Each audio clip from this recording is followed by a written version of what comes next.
Nah, itu ketika kita dimunculkan was-was itu, segera turunkan dia menjadi khawatir, segera turunkan menjadi tenang. Nggak bisa was-was itu dihilangkan, nggak bisa. Ketika kita was-was berarti kita disuruh mempersiapkan diri, apa yang mungkin terjadi. Jangan-jangan besok saya kesiangan, jangan-jangan besok ketinggalan pesawat gitu misalnya kan. Berarti apa yang kita persiapkan? Alarm. Apa yang kita persiapkan? Packing semuanya, sehingga besok walaupun agak telat bangunnya, nggak direpotkan lagi untuk urusan yang ini. Nah, setelah kira-kira semuanya, list kebutuhan, ya list yang harus dikerjakan sudah beres, Ya. maka di situ biasanya was-was akan menurun. Karena apa? Kita sudah melakukan yang terbaik, sudah mempersiapkan segala sesuatunya yang terbaik, dan apapun yang terjadi berikutnya sudah di luar kontrol kita. Nah, itu yang terpenting.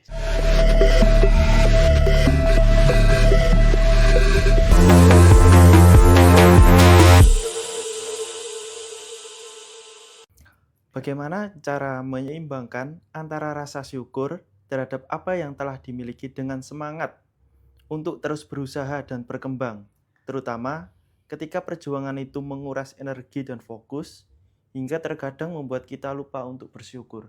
Ya, gini. Sederhananya begini. Ketika kita sekarang lagi di hadapan makanan, kita bersyukur nggak pada makanan itu? Bersyukur. Bersyukur. Cara bersyukur yang lebih lanjut dari makanan itu, makanan yang sudah ada itu apa? Makan. Cara berikutnya adalah setelah energi makanan itu berubah di dalam tubuh kita menjadi energi kehidupan, cara bersyukurnya adalah gunakan dengan baik. Karena makanan itu dibuat dengan baik, kita masaknya dengan baik, kita makan dengan baik, dicerna dengan baik, menjadi energi baik, maka ekspresikan dalam bentuk kebaikan. Itu baru di level syukurnya. Ya. Tapi apakah setelah itu kita akan, aku tidak akan makan lagi karena aku sudah bersyukur. Begitukah? Kan enggak. Tetap aja kita harus butuh makan lagi. Bagaimana caranya supaya dapat makanan lagi? Harus cari uang, harus kerja lagi. Jadi bersyukur itu bukan berarti menghentikan semuanya. Bersyukur itu adalah berterima kasih pada kekinian yang sedang kita hadapi. Tapi kita tetap harus memperjuangkan masa depan. Kalau hanya bersyukur, akhirnya aku makan hari ini.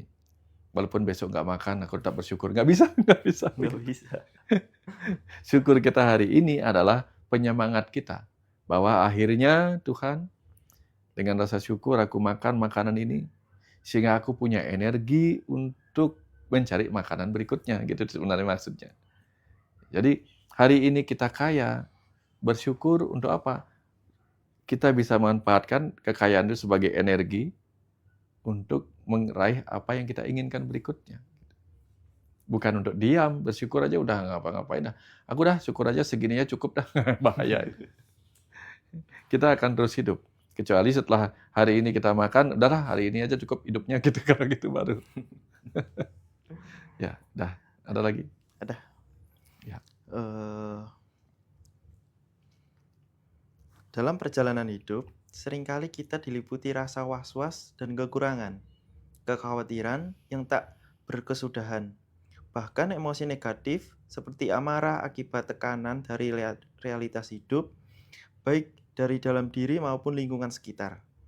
Dalam kondisi seperti ini, bagaimana cara kita dapat membangun keselarasan dengan diri sendiri, alam semesta, dan Sang Pencipta, agar mampu menggerakkan gejolak tersebut serta menjalani hidup dengan lebih tenang, sadar, dan bermakna?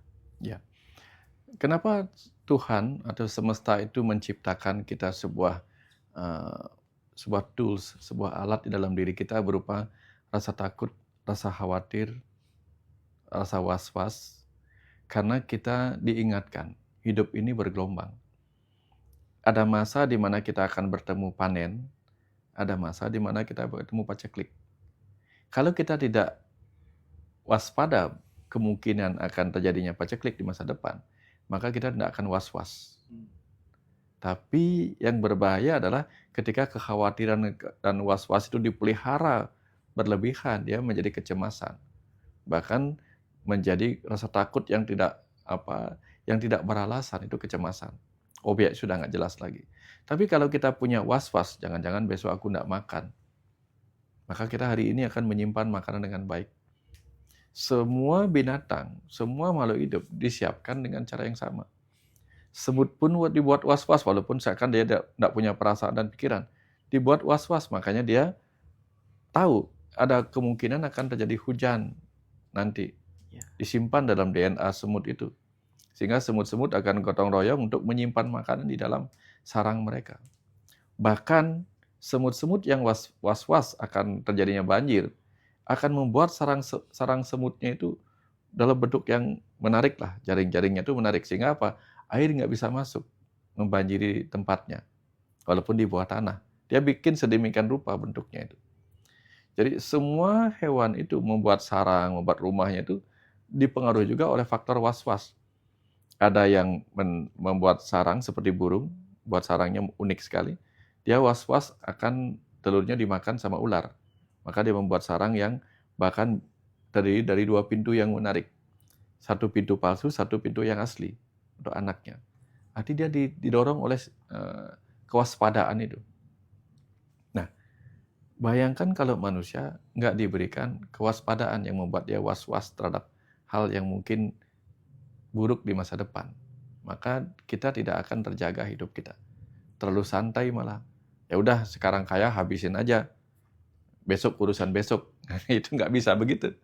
Nah, orang kaya tuh tidak harus benar-benar salah paham tentang arti udah hidup ini nikmati yang ada sekarang. Bukan berarti harus apa? Sekarang punya uang 1 triliun, makan 1 triliun, nggak bisa.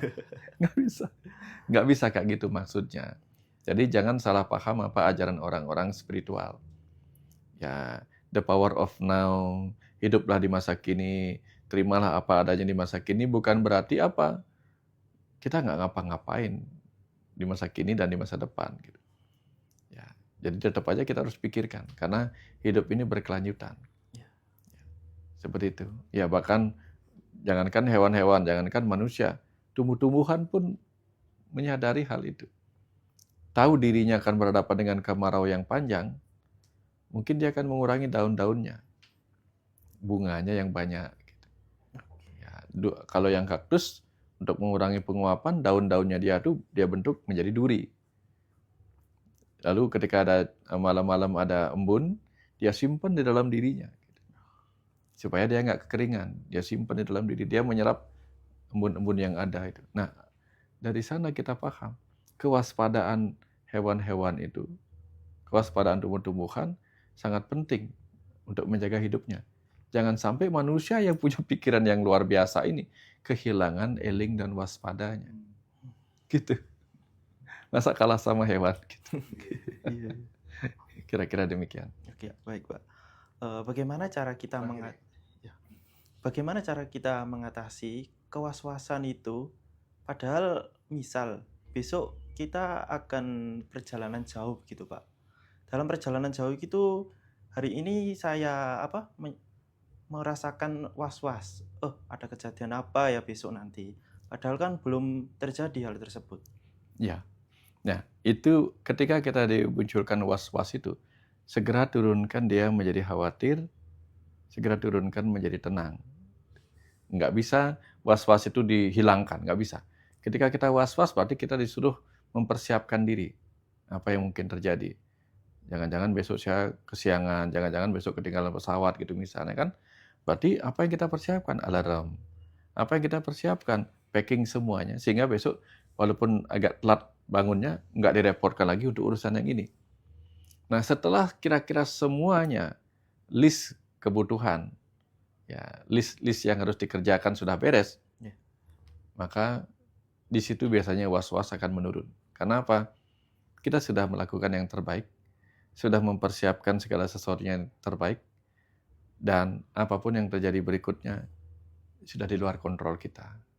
Nah, itu yang terpenting. Ya. Baik, terima kasih banyak Pak Wayan Mustika. Ya. Kita makan dulu, break dulu.